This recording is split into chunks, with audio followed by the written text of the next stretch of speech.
Please stand by. Good day and welcome to the Zuffa LLC UFC 161 Evans versus Henderson conference call. Today's conference is being recorded. At this time, for opening remarks and introductions, it is now my pleasure to turn today's call over to Mr. Steve Keogh. Please go ahead, sir. Thanks, Andrea. Hello and welcome everyone to the UFC 161 media conference call. UFC 161 presented by Alienware goes Saturday, June 15th from the sold-out MTS Center in Winnipeg. Today we're joined on the call by former UFC light heavyweight champion Rashad Evans, light heavyweight Dan Henderson, and UFC heavyweights Roy Nelson and Stipe Miocic. Tom Wright, the UFC's Director of Operations for Canada, Australia, and New Zealand, also joins us on the call. I want to thank everyone for their time today, as it is valuable. With that, we'll go ahead and open it up for the first question. And ladies and gentlemen, that is star one if you have a question at this time. First, to Steve Wan with Wrestling Observer. Thank you. My first question is for Roy Nelson. You're taking this fight as a replacement, and you obviously didn't suffer any damage in your fight with Chet Congo, winning by knockout, but how do you feel about coming into this fight on a few weeks? You know what? I wish I always had, more time so I can give the fans 100% Roy Nelson, but hey, what you do for the company, you do for the company. Do you see it being another knockout for you? Because you've been on quite the roll of late. No, Stipe's one of the, top guys in the UFC. I mean, he wouldn't be in the UFC if he wasn't one of the best guys in the world. Fair enough. That directs my next question to Stipe. Your first career loss as a pro was to Stefan Struve, and obviously you want to get back to your winning ways, so what's your game plan going against Big Country? Just doing my game plan, not letting him, dictate what he wants to do. He's super tough. He's, great every aspect of the game. So just stay in my big right hand and do what I want to do. Very good. And next question to Rashad Evans. I want to know if you get the win over Dan Henderson, and I'm going to ask him the same question. Would you want to move up to a title shot? I'm not really, honestly, the whole title shot, it's not on my mind, I just want to go in there and fight, and whatever happens after that, but honestly, I don't care. All right, that's fair. Dan, how do you feel about that? Do you want to get a title shot sooner, or is it whatever's whatever? Well, I mean, obviously that's something that was supposed to happen last year, and didn't. It's more about, one day I would like to fight John Jones. I feel like I have unfinished business there, but, I've been 100% focused on this fight, not even really concerned about what happens after. So, that's pretty much it. Rashad's extremely tough and very dangerous, and I want to make sure I'm 100% focused. All right, one quick follow-up for both of you, and then I'll go back to Q. Dan, starting with you, do you feel any additional pressure moving up to the main event of this card? No. I mean, there's always that pressure that I put on myself anyway to make sure that I perform the way I know I can. So, excuse me. That's just the way it is. I mean, every fight's a big fight in my mind. So, whether it's the main event or not, I'm still going to go out there and give it 100% of my effort. All right, very good. Rashad, same question to you. I don't feel any other pressure, It's just one of those things that you stepping in with somebody like Dan Henderson. It doesn't matter if you fight in the first card of the night or the last fight of the night. It still doesn't change the dynamic of the situation. So for me, it doesn't matter if it's the first fight or the last fight. Very good. All right, thank you, everybody. Our next question will come from Evan Rodner with Fox Sports.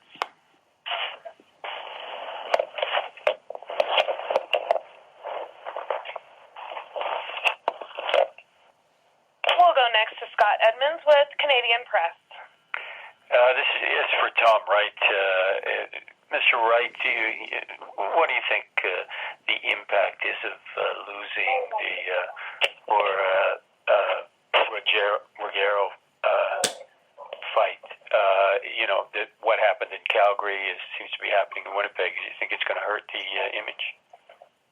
You know what? That's a great question. But the truth is that everybody knows that what happens in sport, injuries are part of any sport, and they're certainly part of the sport. But, so are champions. And when you take a look at this card, UFC 161 card has two former the Ultimate Fighter champions, got two former Strikeforce champions, got a former UFC light heavyweight champion in Rashad, and, a former Pride champion.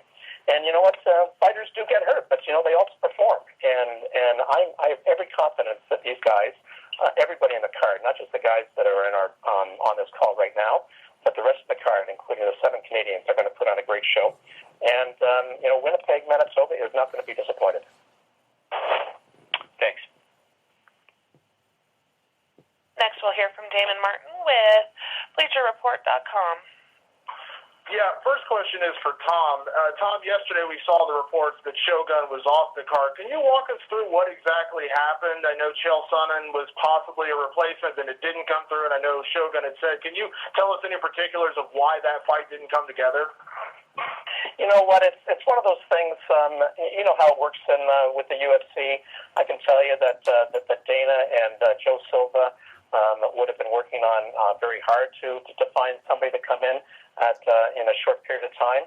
But as the case with some of these things, a whole bunch of circumstances probably came into play. In the end, it was felt that the best thing was to do was to let perhaps a Chael Hua fight happen later, but that we would go with the card that we have in place. As I said to the previous reporter, I'm very confident that these guys have put on a great show. We've got a bunch of champions. We've got a bunch of Canadians. We've got the first ever women's fight in Canada featuring Rosie Sexton and Canadian Alexis Davis. Nothing that I can comment specifically as to why the Chael thing didn't happen, but it is what it is, and we're going to move forward, and it's going to be a great night of fights. And a question for Rashad. Rashad, you haven't been shy talking about your last performance against Nogueira and how that just did not look like you out there. What does that do for your preparation for this fight in terms of trying to erase the memory of that last performance? Well, the first thing, I'm definitely, I've addressed the issues, as far as what I felt went wrong. But for the most part, you almost got to have a short memory on a thing, because if you dwell upon it too long, then it can definitely hinder you again. I know how to perform. I know how to go out there and fight to the best of my ability. It's just a matter of just going out there and doing it. Second guessing myself is not going to get me any closer to fighting to the best of my capability. So, I learned from that performance, and I'm ready to move on and, put on the fight that I know I can put on the fight that I trained for. And my preparation for this fight has been great, and now it's just, this week and then next week, and making sure I do everything all the way up until I get inside the cage and get my hair raised. Next, we'll go to Kirk Penton with Winnipeg Sun. Yeah, this question is for Dan. You were here a few years ago to catch an MMA card with Christoph, and I was just kind of wondering what you thought of Winnipeg when you were here, and did you make enough friends then to have the crowd on your side here on June 15th? I don't know. I guess we'll find that out. But I can tell you that I came, I believe it was in January, and I didn't get to see much of Winnipeg because I didn't want to be outside at all. So I'm sure that the middle of June would be a much better time of year to visit. So I'm looking forward to kind of actually seeing it this time. Is Christoph going to be with you? No, I don't.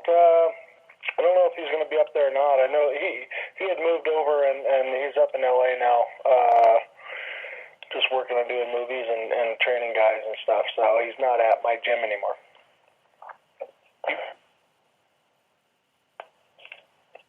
Next, our question will come from Russ Hobson with Global Television.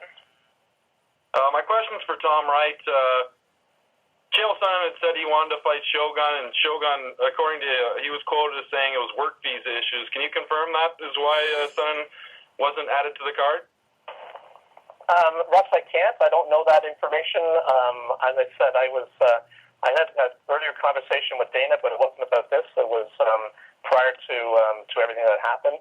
So I don't know whether it had anything to do with those kinds of things. But in the end, like I said earlier, Russ, I think that the card's going to be it's going to be excellent. You got to remember that you take a look at these guys. Rashad Evans is a 10-time main event fighter, and Dan Henderson is a 4-time main event fighter, and both Roy and Stipe have been main event fighters. So I'm very confident it's going to be a great card. Don't know about any work visa issues related to Chael, but in the end, he's not coming, and the fighters that we have on this call and the rest of the card are going to put on a great show. Next, we'll hear from Kenya Andrews with MMA Crossfire. Oh, my question is for Rashad. Rashad, just to follow up on the earlier question, with your performance against Nogueira, how much is there of a motivation to sort of make amends for that last performance there? Is it something that's really inspiring you to put on your best performance here? Yeah, it's definitely. You definitely want to get the monkey off your back when you speak up the joint. As a fighter, it sucks because you were the head of the last fight that you just fought until you fought another one. So it kind of sucks for a little bit. So if you lose your last fight, then you suck for a while until you go out there and win your next fight. So that's just something you have to deal with as a fighter. But it's I want to go out there and put on a show, but not only just to shut all the naysayers. I perform myself because I felt like I let myself down more than anything, and I can live with disappointing anybody else, but I can't really live with disappointing myself. And were you glad that your fight was bumped up to the main event? It was a pleasant surprise. It was a pleasant surprise. I was even happy as a 3-round fight still, but it was a pleasant surprise. To be able to go out there and for the UFC to have faith in me to close out the show, that meant a lot. Great, thanks, Rashad. And a question for Dan, if I may. You also had a disappointing performance, so to speak, against Lyoto Machida. And I was just wondering if that disappointment from that fight is also giving you some inspiration for this fight. I don't know. I think Lyoto is definitely a different fighter than most everybody else that fights in the UFC. And I don't know. I really didn't. I know I didn't perform to my best, and I could have done some things differently. But it's hard to fight a guy that doesn't really want to fight you. So I didn't really get too offended or disappointed with myself. I knew I should have done a couple things different, maybe been a little more aggressive, but live and learn, and I'm feeling good and definitely confident and ready for this fight, and this training camp's been great. So I don't think it really affects what my performance would be in this next fight now. So you're happy and healthy then? I'm always happy. Not always healthy, but I'm definitely healthy now. All right, great. Thanks a lot, Dan. Thank you. And before we move to our next question, I do want to remind everyone once again that is *1 to ask a question. Next, we'll hear from Matt Beadle with Zoo Magazine. Thanks very much. Hi, guys. It's a question for Roy Nelson. I just wanted to ask Roy, why do you think it is that you're such a cult hero among UFC fans now? I'm sorry, what was the question? You seem to be quite a cult hero among UFC fans. Why do you think that is?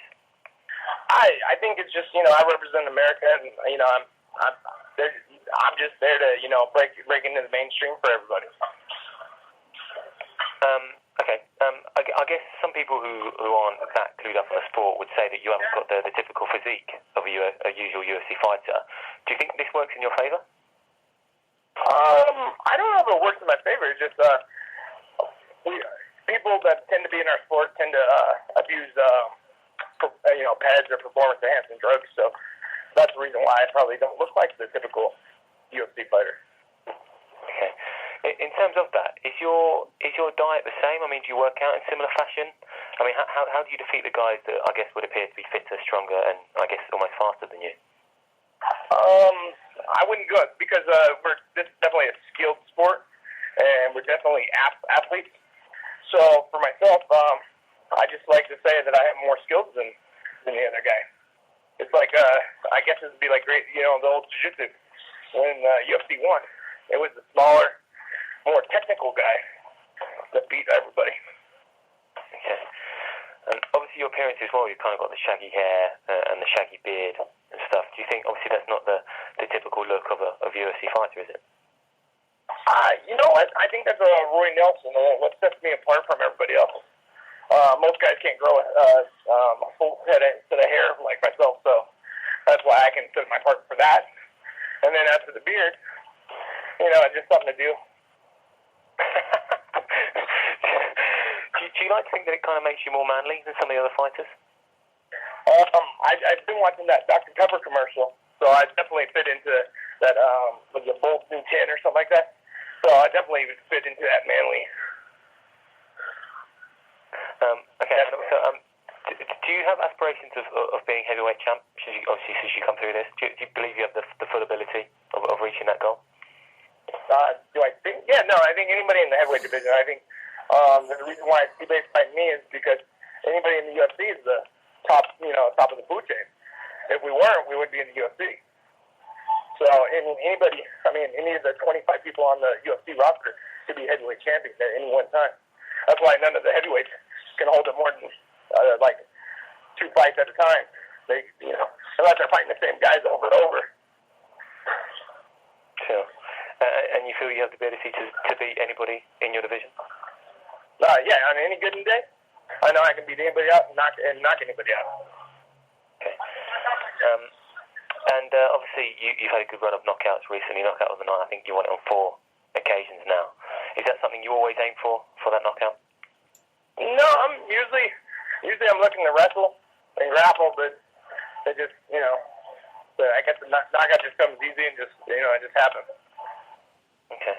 And lastly, I just want to ask you what you do to prepare a fight in terms of pumping yourself up before you actually step out into the octagon. Is there anything specific that you do to kind of really get yourself going? Normal day at work. I mean, you people write and people go online and type things or whatever or host TV shows. My job and Steve-A's job is we just go out there and fight, and that's our job. So there's not anything that you need to get pumped up to go to work. Unless it's a Monday morning, you're like, it's Monday.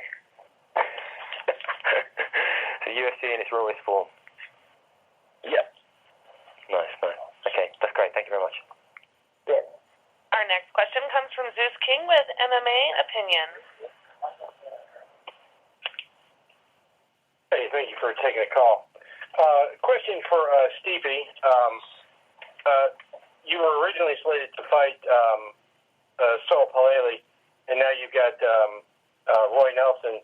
You looking forward to this? I mean, it should be a great banging fight. Oh, definitely, yeah. I mean, if I took the fight, like what I was saying before, we're all trying to get to the top, That's what, what we do. And what do you think? Where do you think your Indians end up this year? Well, they're first and out, so hopefully they've been on a little losing streak lately, so hopefully they keep winning though. All right, thank you. Roy, you got the battle beard ready for this fight, and of course, like people were saying earlier, you don't have a typical body, but do you just feel more comfortable in your skin? I mean, is it you just feel healthier and better being who you are than being what people would rather you look like? No, I think what separates me from a lot of fighters, besides the physique, is I just have a self-esteem. A lot of people out there that are bullies and they pick on people and call people names and stuff, and you just have to kind of grow from that, and you just become a better person because of it. Awesome. Thank you very much. Thank you for taking my call. We do have time for a few more questions. Our next question will come from Justin Perot with MMA Succa. Hi, thank you. This question is for Tom Wright. Is there a particular fight on this card that you feel is flying under the radar as far as chatter amongst the media and the fans? Justin, I really am looking forward to watching the Rosie Sexton Alexis Davis fight. Whenever there's an opportunity to be the first ever in something, I think both of these athletes know that they're making some history. And Alexis hails from just the province most eastern from Manitoba. She's from Ontario, and Rosie is she's a Brit. She's a talented fighter, and they've got a chance to each of those is going to want to say I won the first ever women's fight in Canada. Because Canada is such an important part of the UFC. It's got a great MMA culture, and so that's the one that I'm really interested in watching. And I think so far every single women's fight that we've had in the UFC has brought the crowd to its feet, and I bet these two women do the same thing. All right, thank you very much.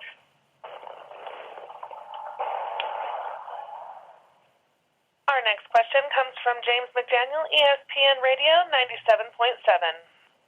Roy, you're ranked via the UFC. You're ranked number 5 in the world right now, and you're coming off three wins in a row, knockouts.